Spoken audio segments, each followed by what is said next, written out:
O Senhor nos livra do pecado que nós temos desde a concepção. É uma natureza que está em nós. E ele pega e tira isso de nós. Acabou. Acabou a maldição da nossa vida. Acabou a maldição. Isso não quer dizer que nós não sejamos falhos. Mas falha não é pecado. Se falha fosse pecado, não chamava falha. Se erro fosse pecado, não chamava erro. Chamava pecado. Por isso que pecado é uma maldição que entrou no homem e que Jesus tirou. Agora nós caminhamos aqui debaixo da graça, imperfeitos, porque não somos perfeitos, temos falhas, temos defeitos, mas não estamos mais debaixo da maldição do pecado. Isso acabou na nossa vida. Aliás, um texto que é bem importante com relação a isso é Hebreus capítulo 12, verso 1. Portanto, olha, nós também, pois que estamos rodeados de uma tão grande nuvem de testemunhas, deixemos todo o embaraço e o pecado, que agora, onde que ele está? Que tão de perto nos rodeia. Agora não está em nós. Seria até um contrassenso, né? Como é que eu digo que Cristo, que é santo, está em mim? Que Deus, que é santo, está em mim? Que o Espírito Santo está em mim, mas eu ainda tenho pecado dentro de mim? Como é que isto cabe? Isso não cabe nas Escrituras. Pelo contrário, a natureza que nós ganhamos, o apóstolo Pedro falou disso, né? Segunda carta de Pedro, no capítulo 1, versículo 4, ele fala sobre qual natureza que está em nós agora. Pelas quais ele nos tem dado grandíssimas e preciosas promessas. E talvez a mais preciosa e grande seja que Jesus nos atraiu no corpo dele, né? Para que por ela fiqueis participantes do quê? Da natureza divina. Então agora a natureza divina está em nós.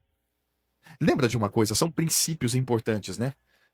A Bíblia aponta de uma forma bastante clara que o pecado, ele apareceu no céu, no querubim ungido. E quando o pecado apareceu no céu, o que aconteceu no final das contas? O diabo foi expulso do céu. E ainda conseguiu arrebanhar 1/3 dos anjos que creram no diabo. Agora a mesma coisa se repete no Jardim do Éden. Quando o pecado entra em Adão, o que acontece com Adão? Ele é expulso do jardim. Isso para mim deixa muito claro que Deus não tem comunhão com o pecador. Aquele que está no pecado, a Bíblia fala, porque todos pecaram e estão destituídos da glória de Deus. Então o Senhor veio para organizar isto. Veio para desfazer as obras do diabo. Veio para reconciliar o homem com Deus. O homem tinha comunhão com Deus e ela se rompeu. O diabo, ele não chamava diabo, né? Mas ele estava no céu e tinha comunhão com Deus. Ela se rompeu quando o pecado entrou. Adão tinha comunhão com Deus. Ela se rompeu quando o pecado entrou. Como é que volta a comunhão? Quando eu creio no novo nascimento. Porque aí o pecado é tirado de mim. Eu fui lavado do sangue de Cristo, ele me lavou do pecado. Agora eu sou chamado de santo. Eu não sou perfeito. Essa história de santo ser perfeito é uma história humana. Isto foi o homem que inventou para atrapalhar, para enganar, para fazer com que muitos tenham uma extrema dificuldade de enxergar a libertação completa do pecado. Quando eu digo que eu sou santo, eu não estou dizendo jamais que eu sou perfeito. Ninguém é. Mas isso não quer dizer também que eu vou utilizar isso como uma muleta. Ah, eu não tenho pecado mais, mas eu faço coisa errada porque eu não sou perfeito. Esse aí, para mim, nunca nasceu de novo. Porque eu não tenho o mínimo de temor de Deus. Eu preciso lembrar que se eu fui alcançado pela graça e que agora eu sou santo, eu devo desenvolver a minha salvação ou caminhar no tremor do Senhor e no temor dele. Lembrando que agora é que me dá o desejo natural de querer viver uma vida santa. E para isso, é importante que a gente lembre de orientações do próprio Deus que usou Pedro para falar disso. Primeira carta de Pedro, capítulo 1, versos 13, 14, 15 e 16. Olha só como é que está escrito lá.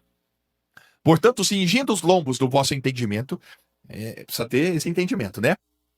Sede sóbrios e esperai inteiramente na graça que se vos ofereceu na revelação de Jesus Cristo.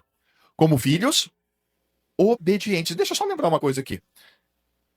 O apóstolo Paulo falou assim, como os filhos da desobediência, quando estávamos fora de Cristo. Mas agora devemos caminhar como filhos obedientes, não vos conformando com as concupiscências que antes havia na vossa ignorância. Agora presta atenção.